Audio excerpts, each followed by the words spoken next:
नमस्कार दोस्तों, आप सभी लोगों का स्टडी IQ अकेडमी में स्वागत है। आप सभी विद्यार्थियों के लिए महत्वपूर्ण क्लास लेके आ गया हूं। दोस्तों, आप लोगों को पता है राजस्थान जीके का वेटेज बढ़ गया है और आप लोगों को पता होगा हमने एक टेस्ट सीरीज लॉन्च कर रखी है। दोस्तों, जो टेस्ट सीरीज मात्र अभी ऑफर चल रहा है वो उसी ऑफर में आपको 149 रुपये में मिल रही है। जो अभी नया एग्जाम पैटर्न आया है उसी के आधार पर टेस्ट सीरीज तैयार की गई है। दोस्तों, टेस्ट सीरीज बहुत शानदार है और आपको बता दूं ये टेस्ट सीरीज में आपको टॉपिक वाइज टेस्ट मिलेंगे, प्लस आपका जो टेस्ट पेपर होगा यानी कि आपका एग्जाम में जो पेपर आएगा उसका हूबहू कॉपी आपको यहाँ पर देखने को मिलेगा। वो के वही पेपर हम जो है आपको बनवा रहे हैं और वही देने वाले हैं आप लोगों को। तो पूरे के पूरे मॉडल पेपर मिलने वाले हैं, साथ ही में हर एक सब्जेक्ट का टॉपिक वाइज टेस्ट आपको मिलेगा। तो आप इस टेस्ट सीरीज को लेने से चूकना मत। टेस्ट सीरीज कैसे लेनी है, यदि अधिक जानकारी जाननी है तो आपको लास्ट में बहुत सारी जानकारी मैं बताने वाला हूँ वीडियो के अंत में। और रोजाना शाम को 7 बजे डेली क्लास होती है। चलिए दोस्तों, पहला क्वेश्चन ये रहा, राजस्थान में निम्नलिखित जिलों में से किसमें द्रव्यवती नदी जल प्रदूषण से संबंधित समस्याओं का सामना कर रही है। तो आपको बताना है कि जो द्रव्यवती नदी है ना वो जल प्रदूषण की समस्याओं का सामना कर रही है। तो आपको ये बताना है ये कौन से जिले में है। तो आपने जयपुर में रहते होंगे, जयपुर में रह के पढ़ाई करते होंगे, तो आप सभी लोगों ने लगभग ने ये नदी देखी ही होगी। तो ये जयपुर में होकर निकल रही है और ये जयपुर में ही जो नाला वाड़ा बना दिया आजकल, तो ठीक है। तो जयपुर में जो द्रव्यवती नदी है। अगला प्रश्न, राजस्थान के किस प्रदेश में बीहड़ मिलते हैं। राजस्थान के कौन से प्रदेश में बीहड़ पाए जाते हैं। तो ये बीहड़ पाए जाते हैं मित्रों चंबल नदी में। राजस्थान के किस प्रदेश में बीहड़ मिलते हैं। तो ये चंबल बेसिन में बीहड़ मिलते हैं। बीहड़ मतलब वेट उबड़ खाबड़ वाली भूमि।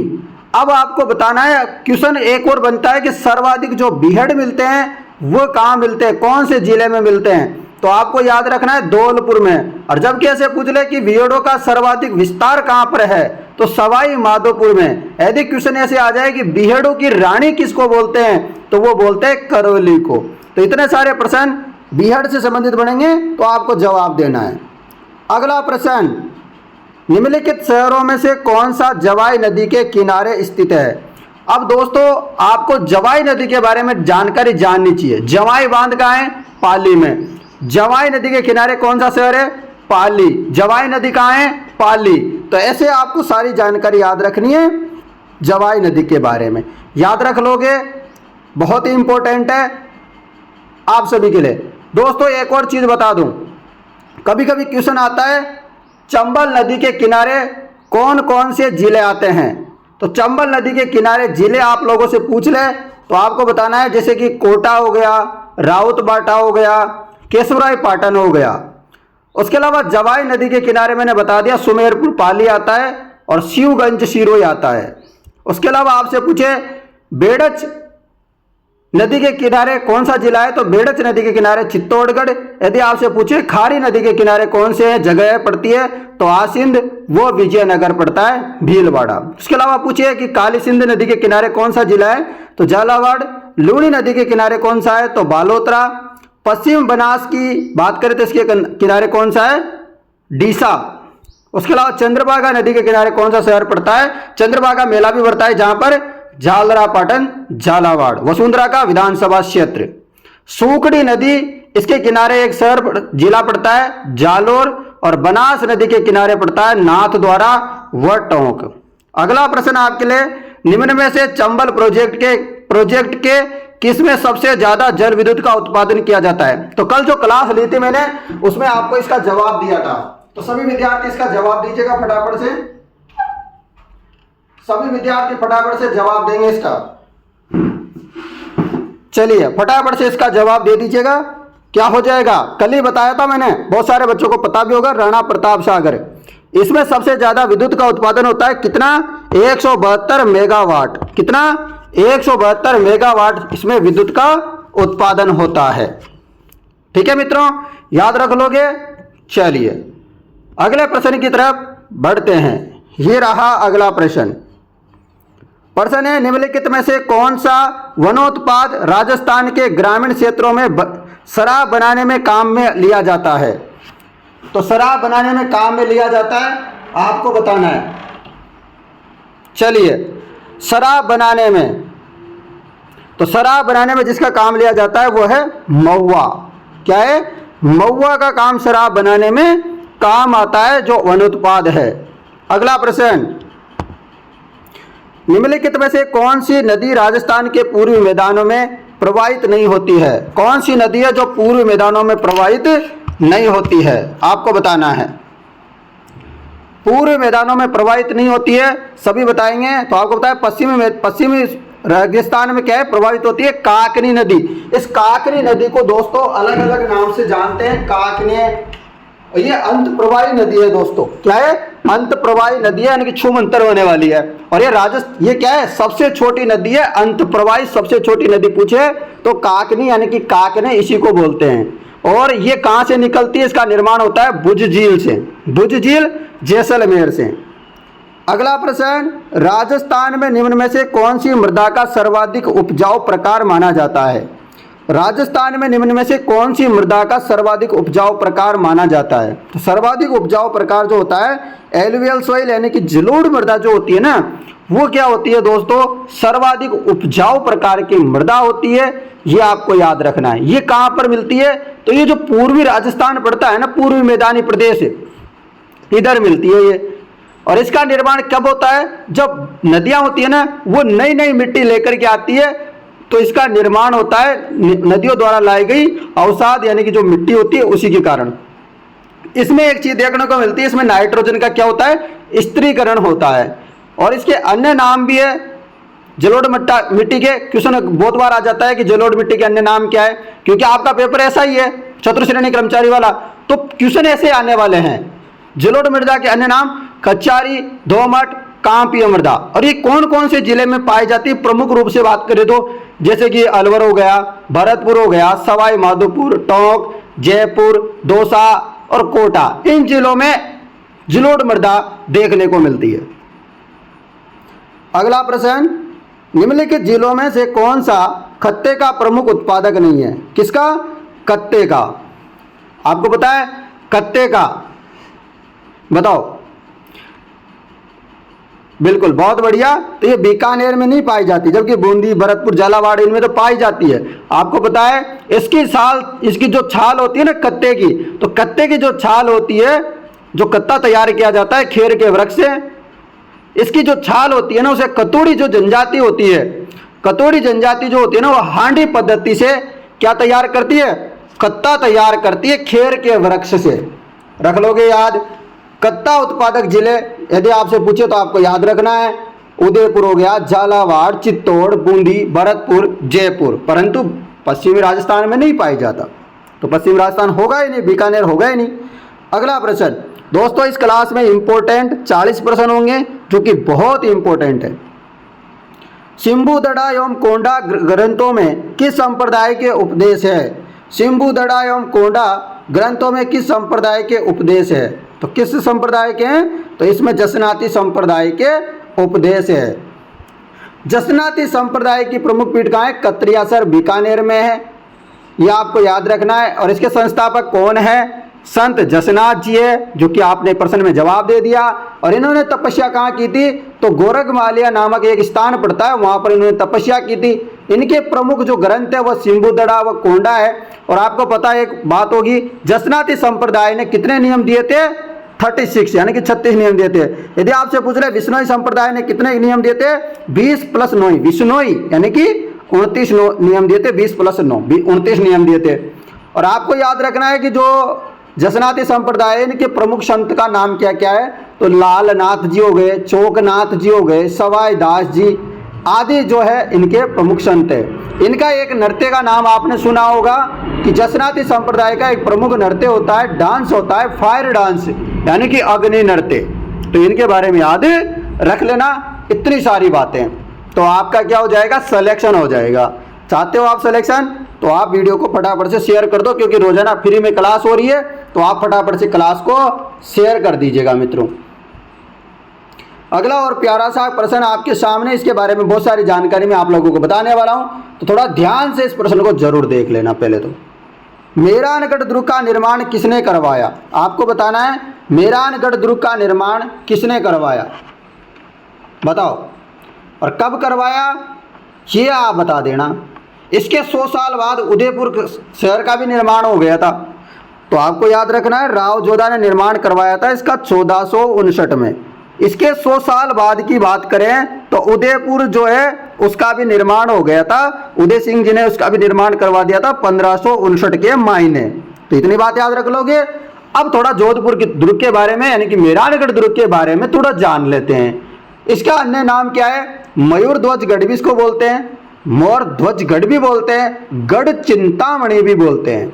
इसमें दोस्तों प्रमुख पोल है कौन कौन से, जैसे कि जय पोल हो गई, फतेह पोल हो गई, ध्रुव पोल हो गई, सूरज पोल हो गई, ये प्रमुख पोल है। यहाँ पर प्रमुख महल भी है दोस्तों जो बहुत खास है।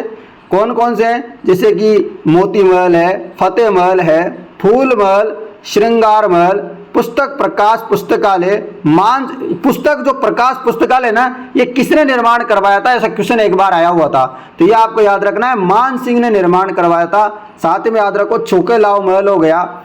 इसमें दोस्तों यहाँ पर कुछ तोपें देखने को मिलेगी। जब आप गढ़ में जाओगे ना तो आप जब माता जी की तरफ जाते हो तो वहां पर आपको तोपें देखने को मिलती है। कौन कौन सी तोप है?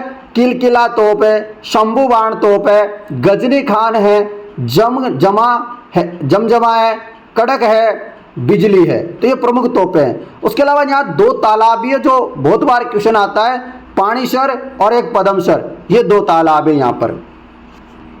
और ये दुर्ग कौन सी पहाड़ी में है? तो चिड़िया टूक पहाड़ी में है। ये भी क्वेश्चन आ रखा है तो ये भी याद रख लेना। अगला प्रश्न, जोधपुर के किस शासक को अकबर ने सवाई राजा की उपाधि प्रदान की थी? जोधपुर ने किस शासक को अकबर ने सवाई राजा की उपाधि प्रदान की थी? तो जवाब हो जाएगा राव सुरसिंह। जोधपुर के किस शासक को अकबर ने सवाई राजा की उपाधि दी थी? तो आपको याद रखना है क्या हो जाएगा? राव सुरसिंह। क्या याद हो जाएगा? राव सुरसिंह। अगला प्रश्न मित्रों आपके लिए यहां पर ये रहा, यदि कोई पर्यटक विशाल पानी के टांके, तोप डालने का कारखाना तथा गुप्त सुरंगें देखना चाहता है तो उसको किस किले में जाना चाहिए? यानी कि आपका मन कर रहा है किसी विद्यार्थी का कि हमको तो तोपे ओपे देखने का मन कर रहा है, तोप डालने का कारखाना, विशाल पानी का टांका और उसके अलावा गुप्त सुरंगें देखनी है, तो कहाँ जाओगे आप? बताओ। तो आप जाओगे जयगढ़। और जयगढ़ कहाँ पर है? जयपुर में है। ये मिर्जा राजा मान सिंह ने चीले के टीले नामक जो लघु दुर्ग का निर्माण यानी करवाया था। किस लिए करवाया था? या खजाना वजाना छुपाने के लिए इसका निर्माण करवाया था। ये कौन सी पहाड़ी में स्थित है? आपको याद रखना है जयगढ़ दुर्ग कौन सी पहाड़ी में है। यदि आपसे पूछ ले तो ये आपको याद रखना है ईगल की पहाड़ी पे है। क्या है? ईगल की पहाड़ी में है। और आपको पता होगा इसका जो परकोटा उरकोटा है उसका निर्माण किसने करवाया था? मिर्जा राजा जयसिंह ने। और उसके नाम पर इसका नाम क्या पड़ गया? जयगढ़ पड़ गया था। और जयगढ़ का पूर्ण काम जो है किसने करवाया था? सवाई जयसिंह ने। तो ये आप याद रखना 3 व्यक्ति का नाम बहुत ही इंपॉर्टेंट है इसको जुड़ा हुआ। यहाँ पर दोस्तों आपको एक और चीज याद रखनी है कि जो एशिया है ना, एशिया की सबसे बड़ी जो तोप है ना वो यहाँ पर ही है। और तोप डालने का कारखाना भी यही है। अब तोप कौन सी है सर? तो तोप है जय बाण तोप। कौन सी है? जय बाण तोप है। अगला प्रश्न, राजस्थान की प्रथम महिला कौन है जिन्हें राजस्थान के मंत्रिमंडल में स्थान मिला? बताओ।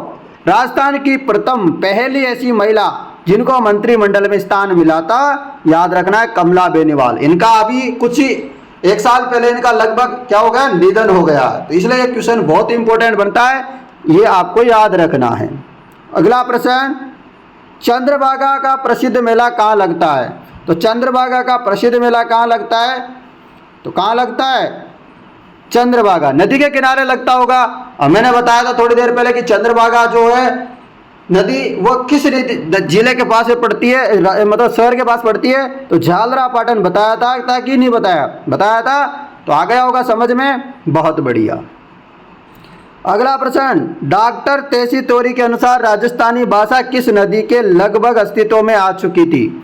आपको बताना है डॉक्टर तेसी तोरी के अनुसार राजस्थानी भाषा किस सदी के लगभग अस्तित्व में आ चुकी थी? जवाब हो जाएगा 12वीं सदी। क्या होगा? 12वीं सदी। अगला प्रश्न, चित्रकला के संदर्भ में निम्न में से कौन सा विकल्प सही नहीं है? चित्रकला के संदर्भ में निम्न में से कौन सा विकल्प सही नहीं है?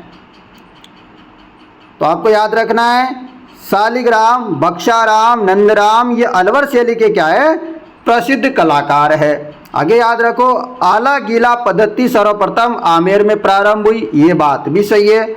रघुनाथ डालू गोविंदराम कोटा शैली के चित्रकार है, ये भी सही है। चौकेलाव का महल का संबंध बीकानेर शैली से है, तो गलत है। और अपन को क्या ढूंढना था? गलत ढूंढना था। चौकेलाव महल कहाँ है मित्रों? जब बीकानेर में नहीं है तो फिर कहीं ना कहीं तो होगा। कहाँ पे है? तो ये है जोधपुर में। चौकेलाव महल कहाँ है? जोधपुर में स्थित है चौकेलाव महल। अभी अपन ने थोड़ी देर पहले जब मेहरानगढ़ दुर्ग के बारे में जाना था तब पढ़ा था, तो आपको याद होगा। चलो, नहीं है तो आप याद कर लो। अगला प्रश्न, राजस्थान के निम्नलिखित में से किसे प्राचीन काल में योद्धे प्रदेश कहा जाता था? बताओ आप, राजस्थान के निम्नलिखित में से किसे प्राचीन काल में योद्धे प्रदेश या योद्धे प्रदेश कहा जाता था? बताओ। योद्धे प्रदेश दोस्तों दो जिलों को कहा जाता था, एक तो हनुमानगढ़ हो गया और एक श्री गंगानगर हो गया। तो गंगानगर ऑप्शन में है, तो गंगानगर जवाब हो जाएगा आपका। इसको योद्धे प्रदेश कहते थे। अगला प्रश्न, निम्नलिखित में से कौन सी वनस्पति प्रतिरोधक क्षमता बढ़ाने में उपयोगी है? प्रतिरोधक क्षमता बढ़ाने में उपयोगी है अश्वगंधा। कौन सी है? कौन सी वनस्पति है? अश्वगंधा। अगला प्रश्न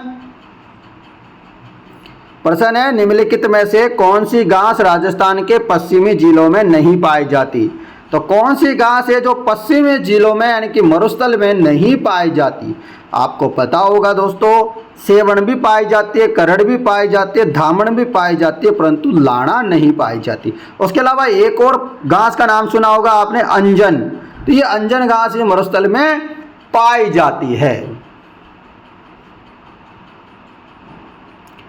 चलिए दोस्तों, वन रिपोर्ट वाला क्वेश्चन ये अलग से कर लेंगे, अभी चेंज हो गई है। अगला प्रश्न, निम्नलिखित युग्मों में से वह कौन सा जिला युग्म है जहां लाल एवं पीली मृदा पाई जाती है? निम्नलिखित युग्मों में से वह कौन सा जिला है युग्म है जहां लाल एवं पीली मृदा पाई जाती है? तो लाल एवं पीली मृदा पाई जाती है अजमेर और भीलवाड़ा में। निम्नलिखित युग्मों में से वह कौन सा जिला युग्म है जहां लाल एवं पीली मृदा पाई जाती है? तो लाल एवं पीली मृदा पाई जाती है अजमेर और भीलवाड़ा में। उसके अलावा दोस्तों कोटा, बूंदी वगैरह में जो मृदा पाई जाती है ना, वो लाल काली है, तो इसका भी आप थोड़ा सा ध्यान रखना। उसके अलावा आपको थोड़ी और ध्यान रखना चाहिए, मध्यम काली की बात करें तो ये हाडोती के पठार में पाई जाती है, बहुत बार क्वेश्चन आता है। रेतीली बलुई मृदा की बात करें तो पश्चिमी राजस्थान में पाई जाती है। थोड़ी थोड़ी जो भी मिट्टी है ना, इनके बारे में थोड़ा ध्यान रखना। जलोढ़ मिट्टी पूछे तो मैंने बताया था आपको भी, पूर्वी मैदानी प्रदेश में पाई जाती है। लाल लोमी पूछ ले आपसे तो ये डूंगरपुर, उदयपुर, बांसवाड़ा, प्रतापगढ़ इन जिलों में पाई जाती है। तो रख लेना याद जो बता रहा हूं। दोस्तों क्लास कैसी लग रही है थोड़ा सा कमेंट करके बता दो, एक बार तो पहले कमेंट करके बता दो सब। टेस्ट सीरीज के बारे में तो आपको क्लास के अंत में बताऊंगा, पहले कुछ नहीं बताने वाला। तो जिनको टेस्ट सीरीज लेनी है, जो इंटरेस्ट है टेस्ट सीरीज लेने के लिए, 149 रुपये में टेस्ट सीरीज मिल रही मात्र। और टेस्ट सीरीज है लाजवाब, नए एग्जाम पैटर्न के आधारित। बताओ, सिद्धमुख नहर सिंचाई परियोजना को नदियों का अतिरिक्त पानी प्राप्त होता है। रावी और व्यास नदियों का। किसका? रावी और व्यास नदियों का। सिद्धमुख नहर जो परियोजना है, इससे लाभान्वित होने वाले जिले कौन कौन से हैं? तो आपको याद रखना है हनुमानगढ़ और चूरू। हनुमानगढ़ का नौर और चूरू का भादरा। अगला प्रश्न, निम्न में से कौन सा बांध जल विद्युत उत्पादन नहीं करता है? जल का विद्युत का उत्पादन नहीं करता, ये प्रश्न भी मैं करवा चुका हूं, आप लोगों को पता भी होगा, बहुत बार करवा दिया। आपको पता है गांधी सागर में विद्युत का उत्पादन होता है, जवाहर सागर में भी होता है, माही बजाज सागर में भी होता है, परंतु कोटा बैराज में किसी भी प्रकार का विद्युत उत्पादन नहीं होता है। यानी कि कोई पूछे कितना होता है, 0 होता है, 0 होता है। ठीक है ना। ये केवल पेयजल और खेती के लिए काम आता है यहाँ का पानी। निम्नलिखित में से किस वर्ष मरु विकास कार्यक्रम शुरू किया गया? मरु विकास कार्यक्रम शुरू किया गया था 1977-78 में। 1977-78 में मरु विकास कार्यक्रम शुरू किया गया था।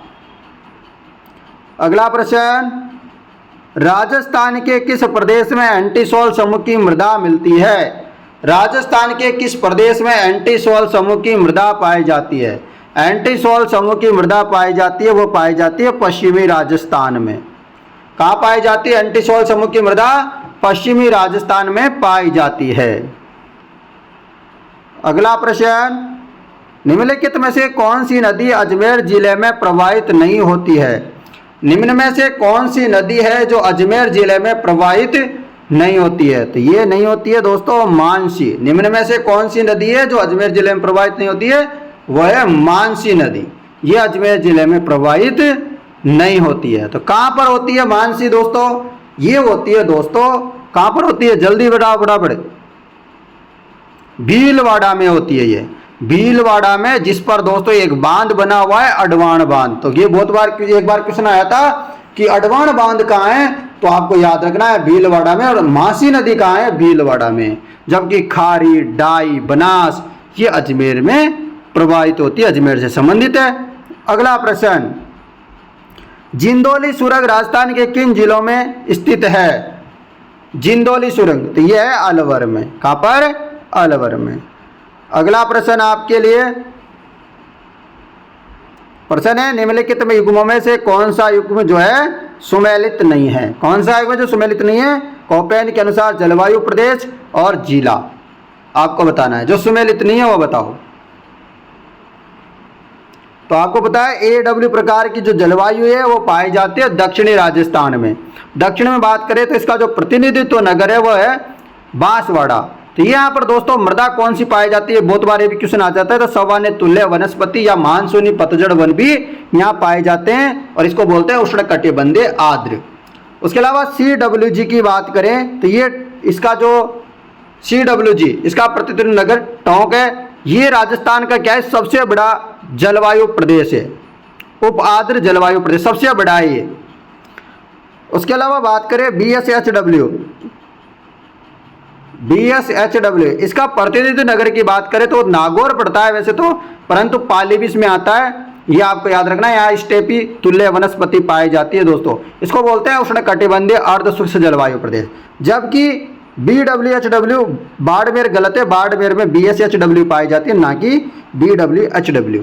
तो BWHW का जो है प्रतिनिधित्व नगर कौन सा है? बीकानेर। यहाँ पर वनस्पति कौन सी पाई जाती है? तो जीरोफाइट वनस्पति पाई जाती है और इसको बोलते हैं उष्णकटिबंधीय मरुस्थलीय जलवायु प्रदेश। रख लोगे याद? चलो दोस्तों, अगला प्रश्न, राजस्थान के एकीकरण के तीसरे चरण में संयुक्त राजस्थान के साथ किस राज्य को जोड़ा गया? राजस्थान के एकीकरण के तीसरे चरण में संयुक्त राजस्थान के साथ किस राज्य को जोड़ा गया? तो किस राज्य को जोड़ा गया? मेवाड़ को जोड़ा गया था। किसको? मेवाड़ को। तीसरा चरण, दूसरा चरण में कोटा का मामला था, पहले में मत्स्य और तीसरे में मेवाड़ मतलब उदयपुर वाला। कब आया था ये मामला? कब बनाया था? तो ये 18 अप्रैल 1948 को ये तीसरा चरण बन गया था। इस दिन रख लोगे याद। इस दिन उदयपुर मिला दिया था और उदयपुर को राजधानी बना दिया था। उसका उद्घाटन किया था जवाहरलाल नेहरू ने। और इसके जो राज प्रमुख बने थे वो बने थे भोपाल सिंह, महाराणा भोपाल सिंह इसके राज प्रमुख बने थे, जो कि उदयपुर के थे। उप राज प्रमुख की बात करें तो भीम सिंह बने थे और प्रधानमंत्री की बात करें तो माणिक्य लाल वर्मा बने थे। जैसे कि बहुत जगह का क्वेश्चन आता है, जैसे कि मत्स्य क्या जो है आय कितनी थी? तो 184 लाख थी, ऐसा क्वेश्चन आता है। यहाँ की आय कितनी थी मेवाड़ की? तो यहाँ की आय थी 3.16 करोड़ रुपए। रख लेना याद, ऐसा क्वेश्चन आ गया, बहुत बच्चे नहीं कर पाएंगे, आप कर देना। अगला प्रश्न, कल्याण जी का मेला क्वेश्चन आता है, बहुत बार आपने सुना भी होगा, डिग्गी कल्याण जी का मेला। तो ये डिग्गी वाला मेला है। डिग्गी में कहाँ पर आयोजित है? तो डिग्गी में मेला बढ़ता है कल्याण जी का, डिग्गी टोंक में, मालपुरा में। अगला प्रश्न, किस शासक ने 1857 के युद्ध में सेना का नेतृत्व स्वयं किया था? तो किस शासक ने 1857 के युद्ध में सेना का नेतृत्व ऐसा किया था दोस्तों कि ये सेना का नेतृत्व करते करते अपनी सीमा के भी बाहर चले गए थे। तो ये एकमात्र ऐसे राजा थे और ये थे सरदार सिंह बीकानेर जी वाले। सरदार सिंह बीकानेर वाले थे, ये आपको याद रखना है। सहायता करते करते जो है अपनी सीमा के भी बाहर चले गए थे। अगला प्रश्न, राव जेतसिरो छंद के लेखक कौन थे? राव जेतसिरो छंद के लेखक कौन थे? तो वो थे बीटू शुजा। राव जेतसिरो छंद के लेखक कौन है? बीटू शुजा। अगला प्रश्न, वागड़ के परमार राजवंश की राजधानी कहाँ थी? वागड़ के परमार राजवंश की राजधानी कहाँ थी? तो इसका जवाब हो जाएगा उथणुक। क्या हो जाएगा? वागड़ के परमार राजवंश की राजधानी थी उथणुक। ठीक है। अगला प्रश्न, अर्जुनायन, क्या अर्जुनायन जाति के प्रभाव क्षेत्र में सम्मिलित प्रांत कौन से हैं? तो कौन से हैं? तो जवाब हो जाएगा अर्जुनायन जाति के प्रभाव में क्षेत्र में आते हैं वो अलवर भरतपुर प्रांत। अलवर और भरतपुर प्रांत इसका सही जवाब होगा। अगला प्रश्न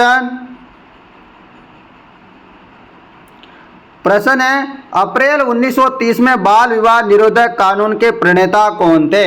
अप्रैल 1930 में बाल विवाह निरोधक कानून के प्रणेता कौन थे? तो जवाब हो जाएगा राय बहादुर हरविलास। राय बहादुर हरविलास इसका सही जवाब होगा, जिन्होंने आपको पता होगा शारदा एक्ट भी लागू करवाया था, उसी के ये प्रणेता है। अगला प्रश्न आपके लिए लीजिए, 1938 में जयपुर राज्य प्रजामंडल का प्रथम अधिवेशन, वार्षिक अधिवेशन किसकी अध्यक्षता में आयोजित हुआ था? 1938 में जो प्रथम अधिवेशन था यह हुआ था दोस्तों जमनालाल बजाज की अध्यक्षता में। अगला प्रश्न, निम्नलिखित में से कौन सी शेखावाटी के पंचपाणे, जो पंचपाणे ठिकाने थे उनमें क्या था? सम्मिलित नहीं था, उनका नाम आपको बताना है। चलो 5 पंचपाणे वो मैं आपको बता दूंगा। बड़े बड़े ठिकाने थे शेखावाटी के, उनको पंचपाणे बोलते हैं। पहले बताओ इसका आंसर कि पंचपाणे में सम्मिलित नहीं है। तो आपको पता है अल्सीसर इसमें सम्मिलित नहीं है। कौन कौन से सम्मिलित है पंचपाणे में? तो ध्यान से सुनना, नवलगढ़ है, मलसीसर है, मंडावा है, मंडावर या मंडावा इसी को बोलते हैं, बिसाव है, डुंडलोद है। ध्यान से सुनो फिर, नवलगढ़, मलसीसर, मंडावा, बिसाव, ढूंढलोद, याद रखना। उसके अलावा शेखावाटी के बारे में कुछ और बता देता हूं आपको। शेखावाटी किसान आंदोलन चला था 1921 से 1951 तक। इसका नेतृत्व किया था दोस्तों रामनारायण चौधरी, जो कि चिड़ावा सेवा समिति के क्या थे, इनको गठन भी किया था।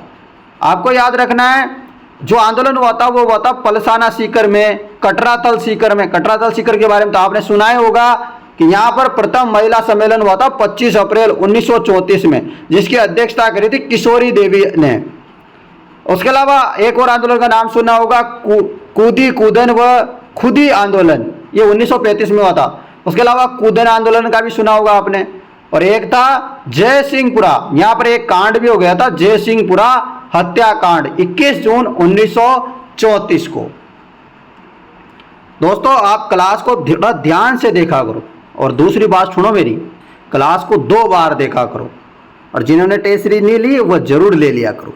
अगला प्रश्न, उदयपुर में परोपकारिणी सभा कब पंजीकृत की गई? उदयपुर में परोपकारिणी सभा कब पंजीकृत की गई? जवाब हो जाएगा फरवरी 1883 में। फरवरी 1883 में परोपकारिणी सभा की स्थापना हुई। अगला प्रश्न, निम्नलिखित में से कौन सी चित्रशैली पंचतंत्र चित्रांकन के लिए जानी जाती है? तो पंचतंत्र चित्रांकन के लिए जानी जाती है, जवाब हो जाएगा मारवाड़। क्या जानी जाती है? मारवाड़। पंचतंत्र चित्रांकन के लिए जानी जाती है।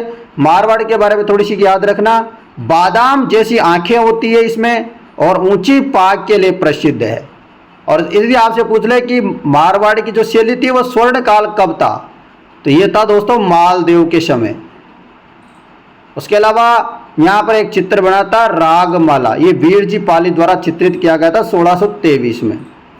प्रमुख चित्रकार कौन है मारवाड़ के आपसे पूछे तो याद रखना शिवदास बाटी, नारायण दास, अमरदास, विशन दास, रामू, नाथो, डालू, फैज अली, उदयराम, कालू, छज्जू, ये यहाँ के क्या थे, प्रमुख चित्तेरे थे। उसके अलावा रंग कौन सा देखने को मिलता है मारवाड़ की शैली में, तो यहाँ लाल पीले रंगों की क्या मिलती है दोस्तों, अधिकता देखने को मिलती है। अगला प्रश्न, किस अभिलेख में चौहानों को वत्स गोत्र ब्राह्मण कहा गया? कौन से अभिलेख में ब्राह्मणों को दोस्तों, तो चौहानों को क्या कहा गया, वत्स गोत्र ब्राह्मण। तो कौन से अभिलेख में कहा गया है चौहानों को वत्स गोत्र ब्राह्मण? तो कहा गया है बिजोलिया शिलालेख में ब्राह्मणों को चौहानों को वत्स गोत्र ब्राह्मण कहा गया था। याद रखना, बिजोलिया शिलालेख में। तो दोस्तों आप मुझे कमेंट करके बताओ 40 में से आपके कितने प्रश्न सही हुए, 40 में से कितने प्रश्न सही है, जल्दी से कमेंट करो। उसके अलावा आपको टेस्ट सीरीज लेनी है तो मैं बताऊंगा टेस्ट सीरीज कैसे ली जाती है, और मेरे मोबाइल नंबर भी दे दूंगा आप लोगों को। कोई समस्या आएगी टेस्ट सीरीज लेते वक्त तो चलो देखते हैं कैसे ली जाएगी टेस्ट सीरीज। तो दोस्तों ये रहा टेस्ट सीरीज कैसे लेनी है। आपको जाना है प्ले स्टोर में, प्ले स्टोर में जाओगे, प्ले स्टोर में जाने के बाद लिखना है study IQ academy. Study IQ academy लिखोगे प्ले स्टोर में तो ये आपको एप्लीकेशन दिखेगी और ये आपको लोगो दिख जाएगा। इसको क्या करना है, डाउनलोड करना है। डाउनलोड करने के बाद या इंस्टॉल करने के बाद दिखेगा आपको ओपन, तो आपको ओपन करना है। जैसे और ऐप को भी तो आप ओपन करते होंगे ना, फेसबुक को सबको वैसे ही ओपन करना है। ओपन करने के बाद आपको जैसे कि वहां पर आपने जो है नया अकाउंट वगैरह बनाते हैं फेसबुक में, वैसे ही यहाँ पर क्या करना है, रजिस्टर करना है। तो रजिस्टर पे क्लिक करोगे, जैसे रजिस्टर पे क्लिक करोगे, अपने जो अकाउंट बनाते हैं फेसबुक में हो गया, किसी में भी हो गया, तो वहां पर भी अपना नाम पता डालते हैं। तो यहाँ पर भी अपना नाम पता डालो, यहाँ नाम डालो, यहाँ अपने मोबाइल नंबर, यहाँ ईमेल आईडी मतलब जीमेल आईडी डालो। उसके अलावा यहाँ पर पासवर्ड डाल दो, यहाँ अपने जिस भी राज्य के रहने वाले हो वो राज्य डाल देना। उसके अलावा यहाँ चेक बॉक्स में क्लिक कर देना, साथ में नीचे रजिस्टर पे भी क्लिक कर देना, कर दोगे। उसके बाद यहाँ दिख रहा है आपको टेस्ट सीरीज, क्या लिखा हुआ है, टेस्ट सीरीज, नीचे लिखा हुआ है ना टेस्ट सीरीज। तो ये क्या करना है, टेस्ट सीरीज पे क्या करना है, क्लिक करना है।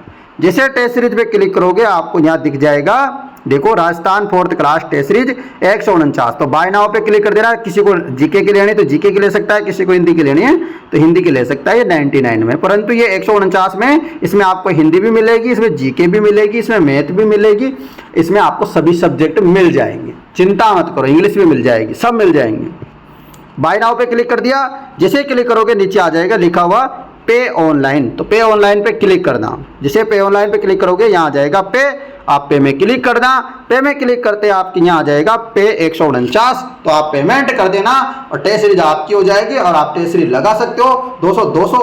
200 टेस्ट पेपर है और साथ में मोबाइल नंबर लो। कोई समस्या है कभी भी टेस्ट सीरीज को लेकर के या फिर कभी भी कुछ भी समस्या है, आप इस नंबरों पर संपर्क करो 80 58 59 8708। इस नंबरों पे आप संपर्क कर सकते हो कभी भी कोई भी समस्या आती है। तो चलिए दोस्तों, मैं मिलता हूं आपसे नई वीडियो के साथ कल इसी समय नई क्लास में। तब तक जय हिंद दोस्तों, जय भारत।